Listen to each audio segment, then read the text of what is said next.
اعلی حضرت مفتی اعظم حجت الاسلام بریلی تجھے سلام۔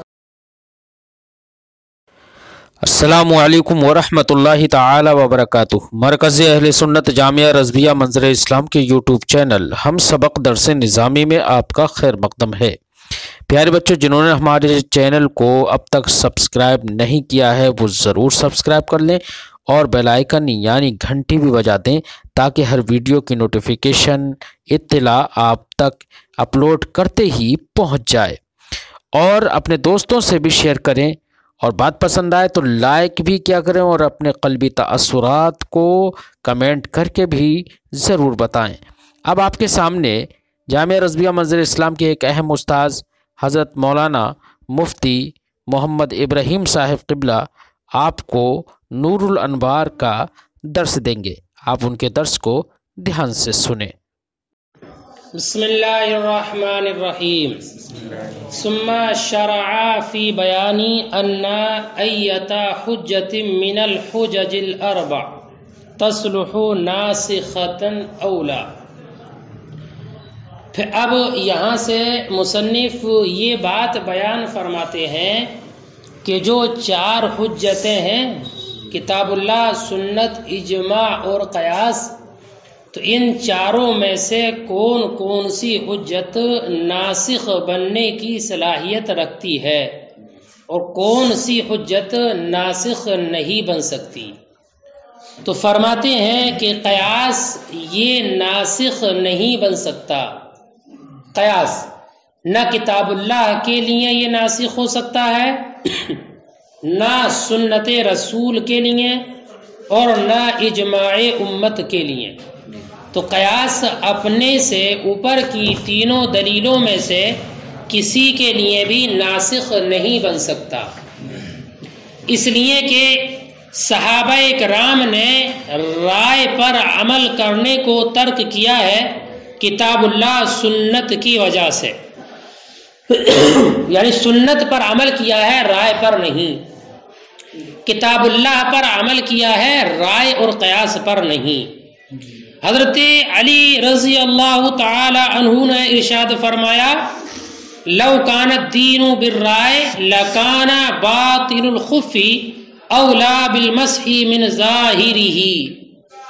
اگر دین رائے سے ہوتا، رائے سے میرے وہی قیاس، عقل، اگر دین کا ثبوت رائے اور عقل سے ہوتا تو موزے کا، خف کا باطن حصہ زیادہ لائق تھا اس بات کے کہ اس پر مسح کیا جاتا اس کے ظاہر سے، حالانکہ خف کے ظاہر پر مسح ہوتا ہے، باطن پر نہیں۔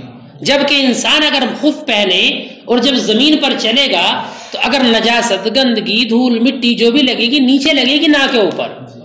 تو قیاس تو اس بات کو چاہتا ہے کہ جب نیچے گندگی مٹی لگ رہی ہے تو صفائی بھی اسی کی ہونا چاہیے، تو خف کے باطن پر مسح ہو لیکن ظاہر پر ہوتا ہے، سمجھ گئے نہیں؟ فرماتے لیکنی رأیت رسول اللہ صلی اللہ علیہ وسلم یمسح علی ظاہر الخف دون باطنہ، لیکن میں نے حضور کو دیکھا ہے کہ آپ اپنے خف کے ظاہر پر مسح کرتے تھے، باطن پر نہیں۔ تو دین رائے سے اس کا ثبوت نہیں ہے، بات سمجھ گئے نہیں؟ اس لیے قیاس ناسخ نہیں بن سکتا کتاب اللہ کے لیے اور سنت رسول کے لیے۔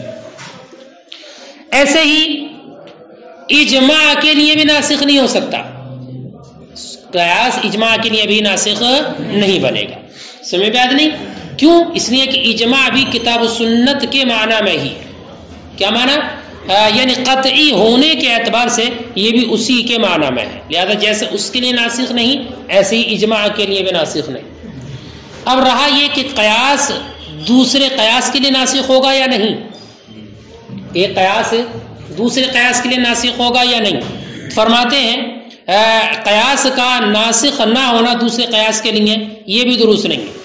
کیوں؟ اس لیے کہ پڑھ چکے آپ ماقبل میں کہ اگر دو قیاس متعارض ہو جاتے ہیں تو حکم، یہ تعارض کی بحث میں گزر چکا، تو حکم یہ ہے کہ مجتہد ان دونوں میں سے جس پر چاہے عمل کر لے اپنے قلب کی شہادت کے ذریعے، اور اگر دونوں قیاس دو الگ الگ زمانوں کے ہیں تو جو مؤخر ہوگا اس پر عمل کرے گا، بس میں کہ نہیں؟ لیکن اب مؤخر پر عمل کرنا اس کا نام نسخ نہیں ہوگا، اس کا نام نسخ نہیں ہوگا، بلکہ اس دوسرے والے پر عمل کیا جائے گا اس قیاس کے اعتبار سے، ٹھیک ہے۔ پھر مصنف شروع ہوئے اس بارے میں کہ حجج اربع میں سے کون سی حجت ناسخ بننے کی صلاحیت رکھتی ہے یا نہیں۔ فقال، تو فرمایا والقیاس لا یصلح ناسخا، اور قیاس صلاحیت نہیں رکھتا ناسخ بننے کی، اے لکل من الکتاب، یعنی کتاب سنت اور اجماع قیاس ہر ایک کے ناسخ بننے کی صلاحیت نہیں، چاروں میں سے کسی کے لیے ناسخ نہیں بن سکتا، نہ کتاب اللہ کے لیے، نہ سنت کے لیے، نہ اجماع، اور نہ خود قیاس کے لیے۔ لأن الصحابہ ترکوا العمل بالرائے لأجل الکتاب، اس لیے کہ صحابہ کرام نے عمل کو ترک کیا ہے رائے پر کتاب اللہ اور سنت کی وجہ سے۔ حتی قال علی، حضرت علی نے فرمایا لو کان الدین بالرائے لکان باطن الخف اولا بالمسح من ظاہرہ، کہ اگر دین رائے سے ہوتا تو باطن خف زیادہ لائق تھا مسح کرنے کے اس کے ظاہر سے، لیکن میں نے نبی اکرم صلی اللہ علیہ وسلم کو دیکھا ہے کہ آپ مسح کرتے تھے اپنے خف کے ظاہر پر، نہ کہ اس کے باطن۔ وَقَضَى الْإِجْمَاعُ، ایسے ہی اجماع، یعنی ایسے ہی اجماع کے لیے ناسخ نہیں بنے گا، ایسے اجماع کتاب اللہ اور سنت کے معنی میں ہے۔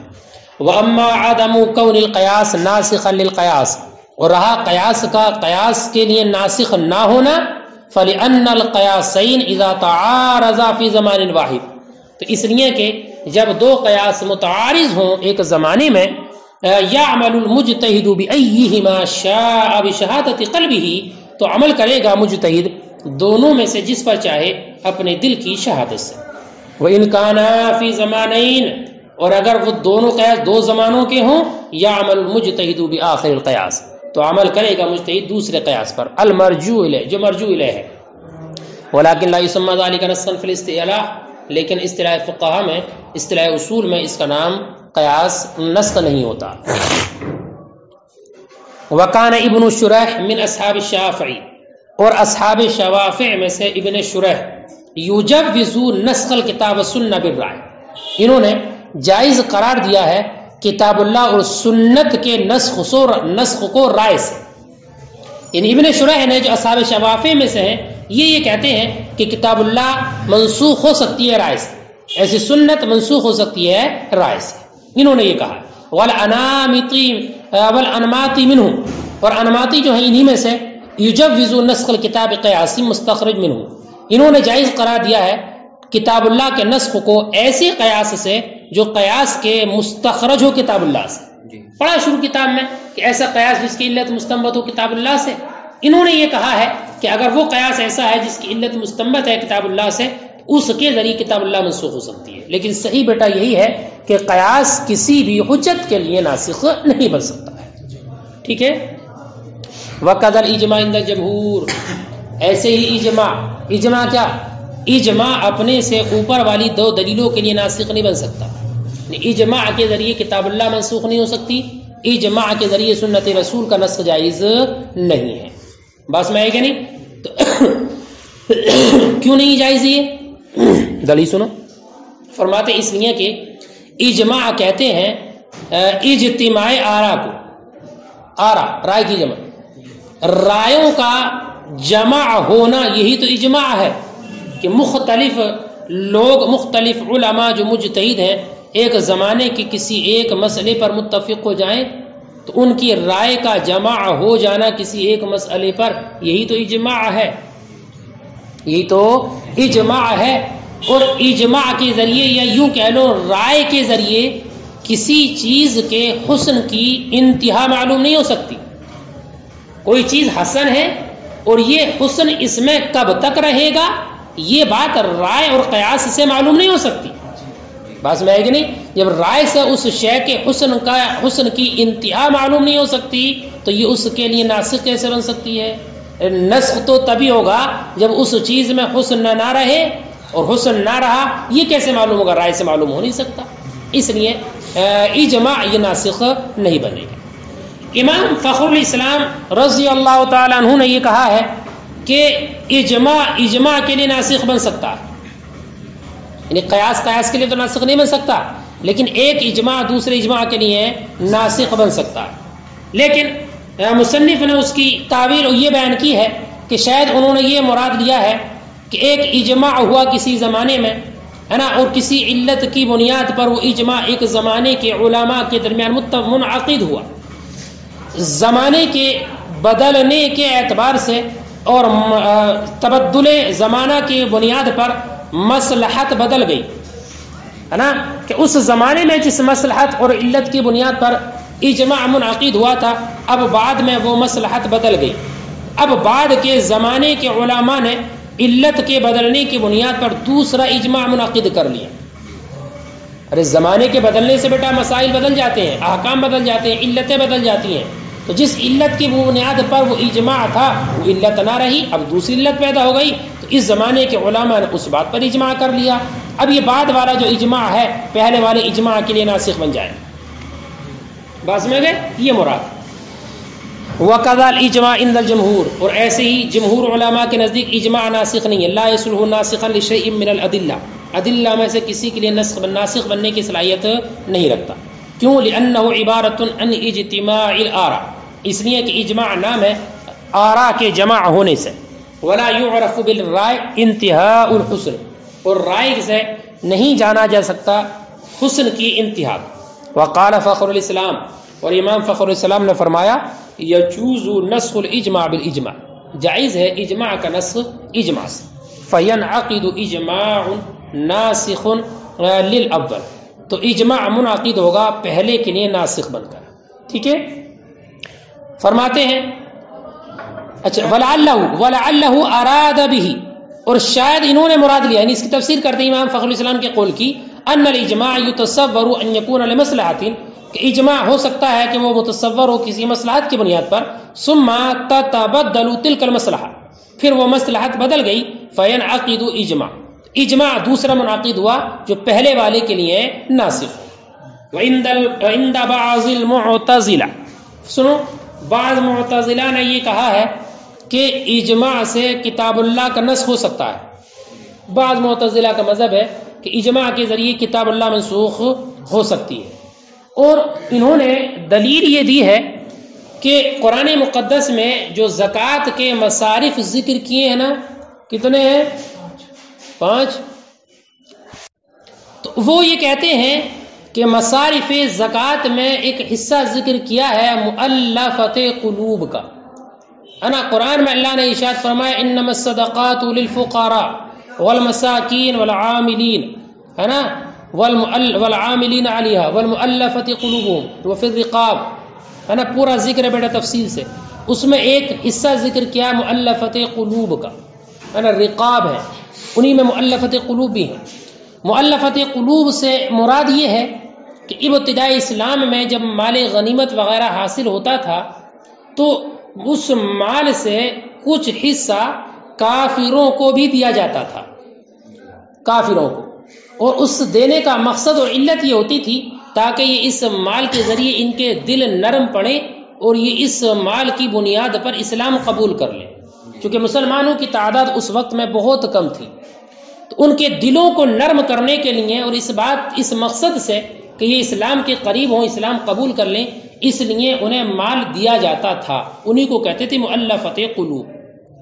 ارے بات سمجھ میں بیٹا، ایک زمانے تک انہیں مال دیا جاتا رہا، لیکن بعد میں ان کا حصہ ساقط ہو گیا اجماع کے ذریعے، اور اس اجماع سے ساقط ہوا جو اجماع کے منعقد ہوا تھا حضرت ابو بکر صدیق کے زمانے میں، اس وقت تک یہ ان کو حصہ دیا جاتا رہا، بعض میں ان کو حصہ دیا جانا بند کر دیا کہ جب اسلام کا غلبہ ہو گیا، مسلمان کثیر تعداد میں ہو گئے، حضرت ابو بکر صدیق کی خلافت کا زمانہ تھا، اسلامی فتوحات کا زمانہ تھا، مسلمان کافی تعداد میں ہو چکے تھے، تو اب ان کی کوئی حاجت نہ رہی اسلام قبول کریں یا نہ کریں، مسلمان کثیر تعداد میں ہو گئے تو ان کا حصہ دینا بھی بند کر دیا۔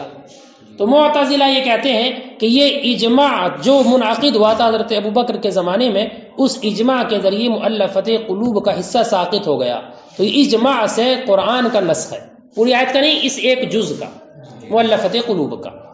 ارے بیٹا بات میں آ گئی؟